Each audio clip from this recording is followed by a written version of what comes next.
नमस्कार दोस्तों, स्वागत है आपका हमारे चैनल में। तो दोस्तों फिर से आपके लिए लेके आ चुके हैं यहाँ पर हिंदी का यहाँ पर नया चैप्टर, छाया मत छूना। तो चलिए दोस्तों, बिना टाइम वेस्ट करे वीडियो को स्टार्ट करते हैं। सबसे पहले दोस्तों आपसे एक रिक्वेस्ट है कि जो भी हमारे चैनल पर नए आए हैं और पहली बार चैनल को देख रहे हैं, तो यहाँ पर हमारे चैनल को दोस्तों सब्सक्राइब कर लीजिए। हम यहाँ पर 1000 सब्सक्राइबर्स के बहुत ही करीब में हैं। तो चलिए दोस्तों वीडियो को स्टार्ट करते हैं। यहाँ पर पहला यहाँ पर स्टैंजा देख लेते हैं। छाया मत छूना, मन होगा दुख दूना, जीवन में है सुरंग सुधियाँ का सुहावनी, छवियों की चित्र गंध फैली मन भावनी, तन सुगंध शेष रही बीत गई यामिनी, कुंतल के फूलों की याद बनी चांदनी, भूली सी एक छुअन बनता हर जीवित क्षण, छाया मत छूना, मन होगा दुख दूना। तो दोस्तों इस कविता में जो कवि हैं गिरजा कुमार माथुर जी, वह क्या कहना चाहते हैं यह देख लेते हैं। तो वह कहते हैं कि ए मन तू छाया को मत छूना, अर्थात बीत गए जो सुखद क्षण हैं, यानी कि दोस्तों जो हमारे अच्छे टाइम बीत गया है उन क्षणों को याद मत करना, नहीं तो जो अभी हमारा सुख है और या दुख है वह दुगना हो जाएगा। वे कहते हैं कि अगर हम पिछले जो सुख का टाइम है अगर हम उसको देखेंगे तो हमें दुख दुगना हो जाएगा, क्योंकि दोस्तों अभी बुरे समय में जब हम सुख की बातों को ध्यान में रखेंगे तो जब हमारा जो सुख है वह बेकार हो जाएगा और हमें दुख हो जाएगा। आगे की लाइन में कहते हैं, जीवन में बहुत सी रंग बिरंगी सुनहरी यादें हैं, सुंदर चित्रों की स्मृतियों के साथ उसके आसपास मन को भाने वाली गंध भी फैली हुई है। तारों भरी चांदनी रात बीत चुकी है, अब तो कोई बेसुगंध ही शेष रह गई हैं, बालों में लगे फूलों की याद चांदनी बन गई है। अर्थात सुखद समय अब बीत चुका है, अब तो उसकी चांदनी जैसी मधुर यादें ही बाकी रह गई हैं। उन सुखद क्षणों को भूलकर भी क्या किया गया एक स्पर्श हर क्षण को पुनः जीवित कर देता है। अर्थात यदि विगत सुखों को थोड़ा भी याद कर लिया जाए या उसका प्रयास किया जाए तो यहाँ पर हमारी जो पुरानी यादें हैं वह सजीव हो उठेंगी, और ऐसे में यदि हम उन क्षणों को याद करेंगे तो हमारा दुख है वह और भी दुगना हो जाएगा, क्योंकि दोस्तों दुख के समय में हम जब सुख का समय याद करते हैं तो हमें और दुख होता है। आगे की लाइनें देखते हैं।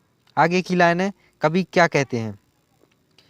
यश है ना वैभव है, गान है ना सरमाया, जितना ही दौड़ा तू उतना ही भरमाया, प्रभुता का शरण बिंब केवल मृग तृष्णा है, हर चंद्रिका में छिपी एक रात कृष्णा है, जो है यथार्थ कठिन उसका तू कर पूजन, छाया मत छूना, मन होगा दुख दूना।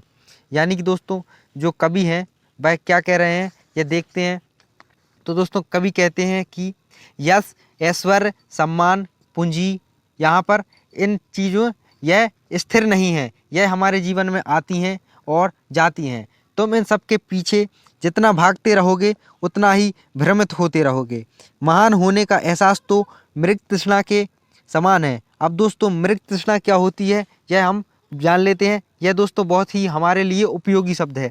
मृग तृष्णा दोस्तों क्या होता है। मृग यानी कि दोस्तों जब हिरनी होती है और तृष्णा उसकी प्यास होती है।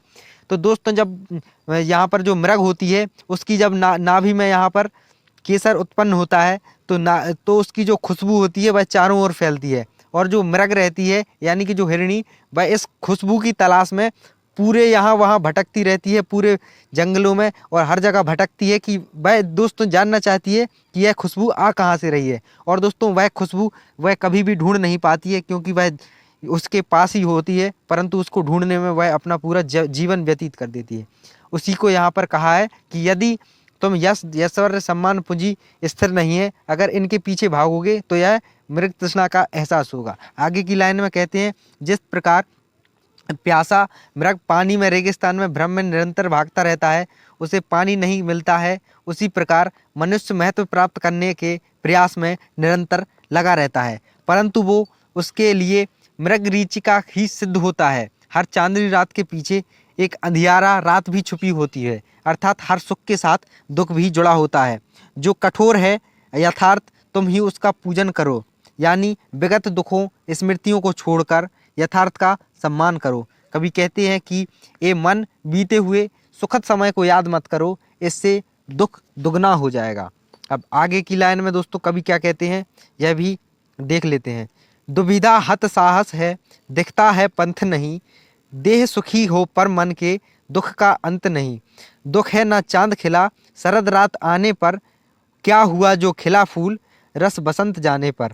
जो ना मिला भूल उसे कर तू भविष्य वरण, छाया मत छूना वरना होगा दुख दूना। यानी कि दोस्तों जो कवि जी हैं वह इन लाइनों में कह रहे हैं कि साहस दुविधा के कारण मृत पाया हो चुका है, अर्थात मन में असमंजस होने के कारण साहस समाप्त हो चुका है, रास्ता दिखाई नहीं दे रहा है।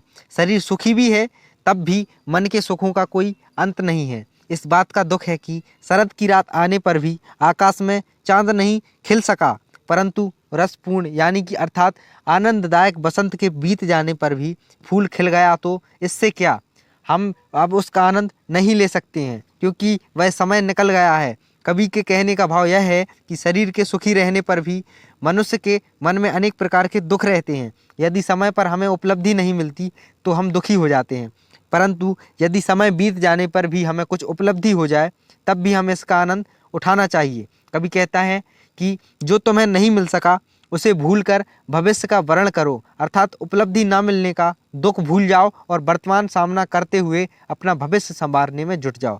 और वह लास्ट की लाइन में कहते हैं कि हे मन तुम बीते हुए दुख को याद मत करो, इससे दुख और दुगना हो जाएगा। तो दोस्तों आपको ये वीडियो कैसा लगा कमेंट करके बताइए, और दोस्तों हमें सपोर्ट करने के लिए इस चैनल को भी सब्सक्राइब कर लीजिए। मिलते हैं आपसे नेक्स्ट वीडियो में। Thanks for watching.